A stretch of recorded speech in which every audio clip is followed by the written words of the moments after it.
Je suis avec Pascal Chevalier. Nous allons parler aujourd'hui de la vitalité. La vitalité, c'est la capacité à obtenir plus chaque jour, chaque mois, chaque année.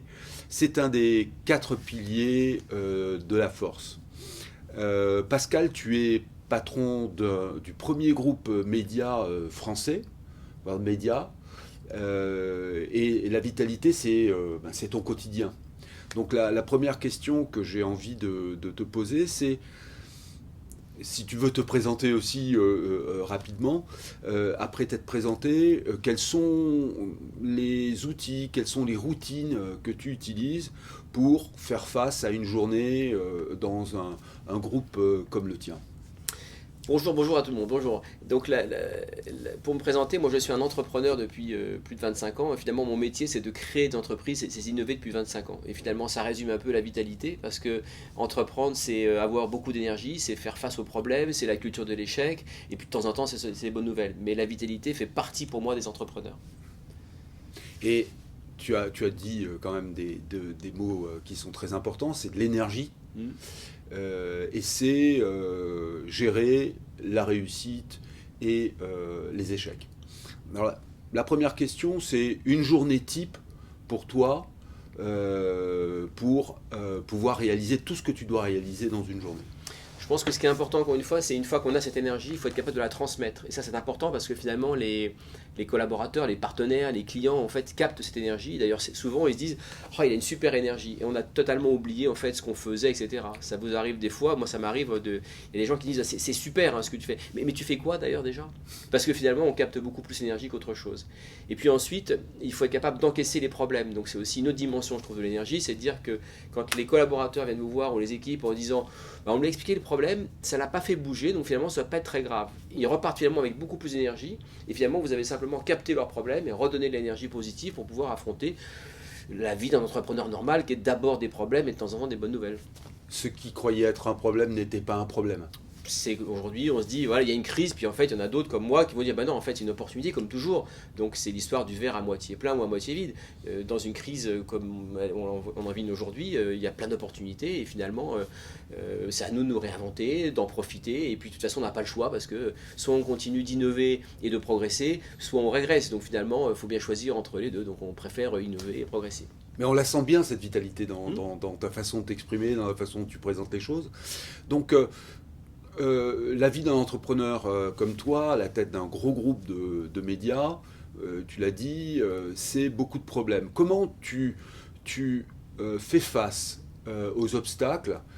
Est-ce que tu dis c'est mon énergie d'abord, ou est-ce que tu as avec le temps appris à t'organiser, à avoir une méthode pour faire face aux problèmes du plus difficile au moins difficile, du plus urgent au moins urgent? Je ne sais pas s'il y a une méthode, alors il y a probablement l'expérience, ça c'est vrai, mais encore une fois ce qui est important c'est l'énergie. C'est trouver des solutions. Finalement à chaque fois qu'il y a un problème on trouve une solution, donc c'est décider.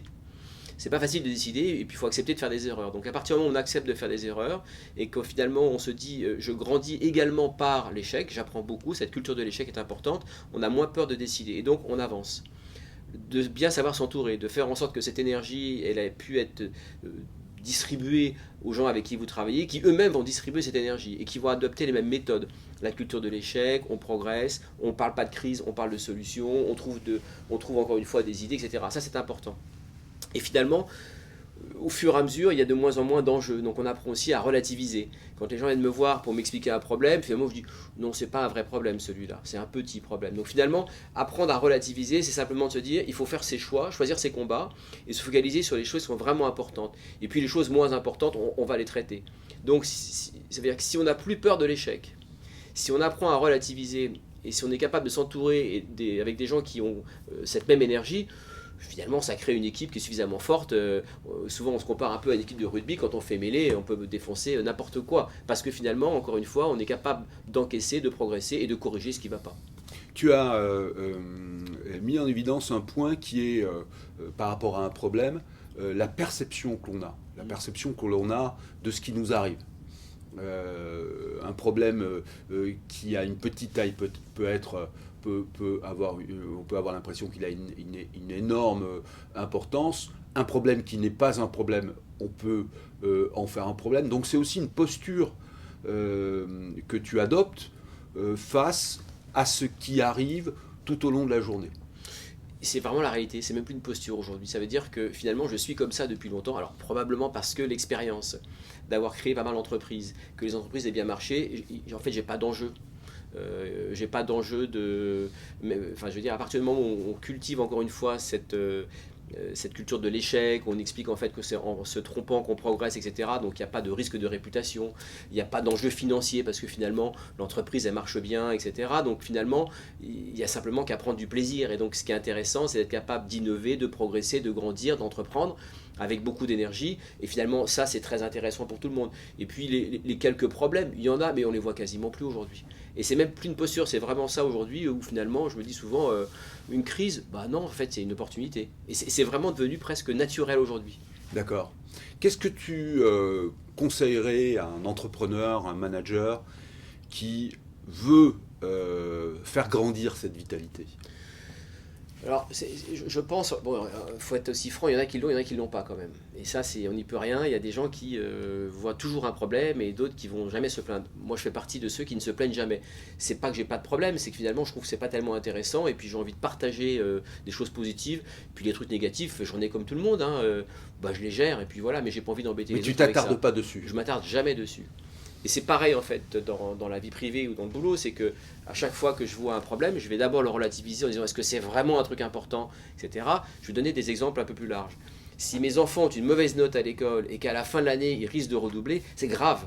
Mais c'est surtout pour eux et moins pour moi. Donc je ne vais pas m'attarder là-dessus en disant je donne un cadre pour qu'ils progressent. Après c'est aussi à eux de faire leur choix comme j'ai fait les miens.